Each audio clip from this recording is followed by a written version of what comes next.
GST council की 56वीं बैठक में 5% और 18% के 2 टैक्स स्लैब को दी गई मंजूरी। वित्त मंत्री ने बैठक में लिए गए फैसलों की जानकारी शेयर करते हुए बताया कि नए बदलाव 22 सितंबर 2025 से लागू होंगे। काउंसिल ने 12% और 28% के टैक्स स्लैब को समाप्त किया। लग्जरी और अहितकर वस्तुओं के लिए 40% का नया slab, cold drinks, energy drinks, 350 CC से बड़ी बाइक, हेलीकॉप्टर और नौकाएं इस श्रेणी में शामिल है। पॉलिसी धारकों को बड़ी राहत देते हुए परिषद सभी व्यक्तिगत जीवन और स्वास्थ्य बीमा प्रीमियम्स को मुक्त करने का निर्णय ले चुका है। कृषि क्षेत्र को सरकार का बड़ा तोहफा, ट्रैक्टर और कृषि मशीनरी पर घटाया गया टैक्स, 12% से घटाकर 5% किया गया टैक्स। निर्माण क्षेत्र को मिली बड़ी राहत, सीमेंट पर टैक्स में बड़ी कटौती, 28% से 18% किया गया टैक्स। 33 जीवन रक्षक दवाइयों को जीएसटी से किया गया मुक्त, कैंसर और रेयर डिजीज की 3 दवाइयों पर टैक्स घटाकर 0 किया गया। प्रधानमंत्री नरेंद्र मोदी ने अपनी प्रतिक्रिया साझा करते हुए कहा, नए जीएसटी सुधार अर्थव्यवस्था को मजबूती देंगे, किसानों, युवाओं, महिलाओं और छोटे व्यापारियों को होगा सीधा लाभ। वित्त मंत्री निर्मला सीतारमण बोली, जीएसटी में सभी सुधार आम जनता को ध्यान में रखकर किए गए हैं, मुआवजे पर भी जल्द उठाएंगे बड़ा कदम। जीएसटी काउंसिल की मीटिंग आज भी जारी रहेगी, रेट को तर्कसंगत बनाने पर होगी चर्चा। भारी बारिश के कारण बड़ी यमुना नदी का जलस्तर, दिल्ली के कई इलाकों में खतरे के निशान से ऊपर बह रही है यमुना, कई इलाकों में बाढ़ की चेतावनी। यमुना नदी का जलस्तर बढ़ने से यमुना बाजार पानी पानी हो गया, सरकारी राहत शिविर पानी में डूबे। यमुना का जलस्तर बढ़ने से दिल्ली सचिवालय की पार्किंग के आसपास भरा पानी, पंप सेट के जरिए निकाला गया पानी। यूपी के मथुरा में भी खतरे के निशान से ऊपर बह रही है यमुना, नदी के आसपास निचले इलाकों में पहुंचा पानी, लोगों का हाल बेहाल। भारी बारिश के कारण सतलज नदी का जलस्तर बढ़ा, पंजाब के कई इलाकों में बाढ़ जैसे हालात, कई गांव भी पानी में डूबे। मोगा और फिरोजपुर, भारी बारिश से कई इलाकों में बाढ़ जैसे हालात, रेस्क्यू ऑपरेशन में जुटी सेना। अमृतसर के अजनाला इलाके में बाढ़ पीड़ितों तक राहत सामग्री पहुंचाने के लिए पंजाब पुलिस ने अपनाई ड्रोन टेक्नोलॉजी, फंसे लोगों तक तेजी से पहुंच रही है मदद। भारी बारिश और बाढ़ को देखते हुए पंजाब सरकार ने सभी स्कूलों और कॉलेजेस की छुट्टियां 7 सितंबर तक बढ़ाई।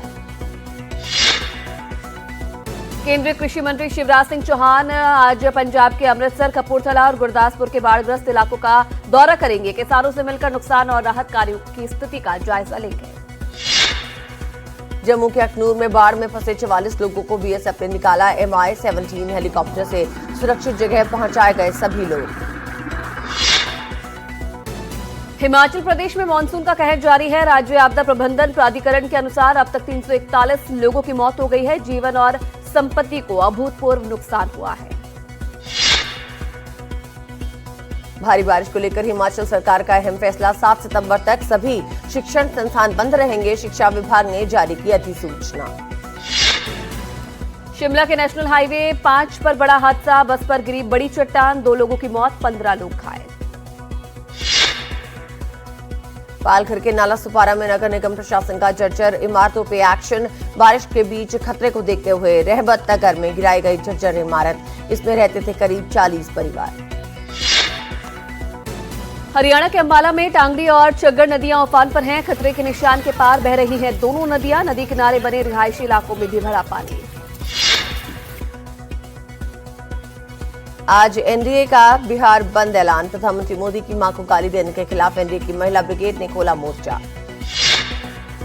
तेजस्वी यादव का एनडीए पर तीखा हमला, कहा भाजपा ने नीतीश कुमार पर की थी अभद्र टिप्पणी, उनके डीएनए पर उठाए थे सवाल, राजद महिला नेता के खिलाफ भी की थी आपत्तिजनक टिप्पणी, बनाया लोकतंत्र का मजाक। बिहार विधानसभा चुनाव को लेकर केंद्रीय मंत्री गिरिराज सिंह का कांग्रेस पे तीखा हमला, बोले कांग्रेस ने पूरे जीवन वोट चोरी की। राहुल गांधी का वोट चोरी का दावा निकला उल्टा। प्रशांत किशोर का बड़ा बयान, कहा अगर चुनाव लड़ेंगे तो या तो जन्मभूमि करगहर से या फिर कर्मभूमि राघोपुर से। पार्टी का फैसला भी अहम रहेगा। दिल्ली में अमित शाह के घर पर बिहार चुनाव को लेकर मंथन। कोर ग्रुप की बैठक में चुनाव अभियान समिति बनाने का फैसला। उम्मीदवार चुनने के लिए चुनाव समिति भी बनेगी। मराठा आरक्षण को लेकर जारी अपनी ही सरकार के आदेश को लेकर हाईकोर्ट जाने की तैयारी में छगन भुजबल। कहा सरकारी आदेश के कुछ शब्दों को लेकर भ्रम की स्थिति, ओबीसी समुदाय के साथ नहीं होने देंगे अन्याय। महाराष्ट्र के ठाणे में जीआर के खिलाफ ओबीसी समाज का प्रदर्शन। जिला कलेक्टर कार्यालय के बाहर राज्य सरकार के फैसले का जताया विरोध। वर्धा में भी ओबीसी समाज का विरोध, जीआर की कॉपी जलाई, फैसला वापस लेने की मांग। सपा प्रमुख अखिलेश यादव का दावा, 2027 में यूपी में बीजेपी को कोई नहीं बचा पाएगा। कहा जनता के साथ हो रहे अन्याय को खत्म करने के लिए बीजेपी को हटाना जरूरी।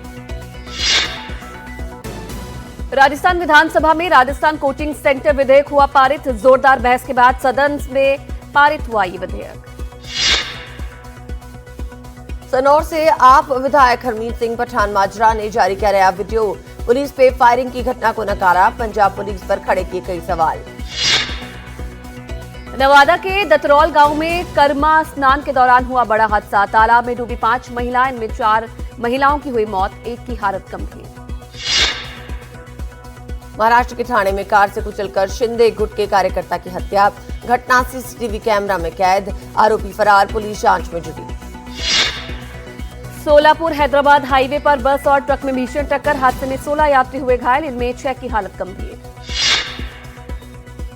मुजफ्फरपुर में बेखौफ बदमाश ने दंपत्ति से की चेन लूटने की कोशिश। विरोध करने पर मारी गोली। लोगों ने एक बदमाश की जमकर पिटाई की। आरोपी को किया पुलिस के हवाले। बिहार के मुजफ्फरपुर में शातिर बदमाश पुलिस को चकमा देकर स्कॉर्पियो से हुआ फरार। पुलिस की फायरिंग के बाद भी नहीं पकड़े गए बदमाश। घटना सीसीटीवी कैमरे में कैद। मध्य प्रदेश के रीवा से आया हैरान करने वाला मामला। चाकखट थाने में तालाब चोरी की शिकायत दर्ज। कलेक्टर प्रतिभा पाल ने दिए जांच के निर्देश। महाराष्ट्र के नागपुर में पुलिस का रूट मार्च। ईद पर जुलूस के रास्ते किया निरीक्षण। नीले ड्रम वाली मुस्कान चाहती है कृष्ण जैसा बच्चा। मेरठ जेल अधीक्षक ने दी इसकी जानकारी। फिलहाल मुस्कान मेरठ जेल में बंद है और 5.5 महीने प्रेग्नेंट है। रूसी राष्ट्रपति पुतिन ने ट्रंप टैरिफ को लेकर दिया बड़ा बयान। कहा टैरिफ के आगे कमजोर नहीं पड़े भारत और चीन। साथ ही कहा कि टैरिफ का यूक्रेन युद्ध से कोई वास्ता नहीं।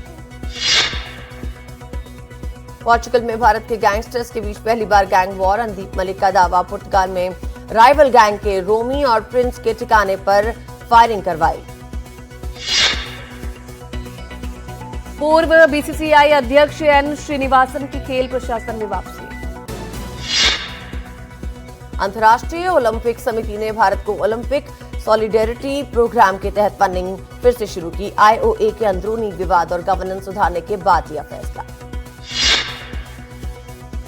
फिल्ममेकर विवेक अग्निहोत्री की अपील पर टीएमसी नेता कुणाल घोष का बयान। कोई राजनीतिक दबाव नहीं है। हॉल मालिकों का फैसला है कि क्या दिखाना है। जब गुजरात दंगे हुए तब क्यों नहीं बनाई गई गुजरात फाइल्स।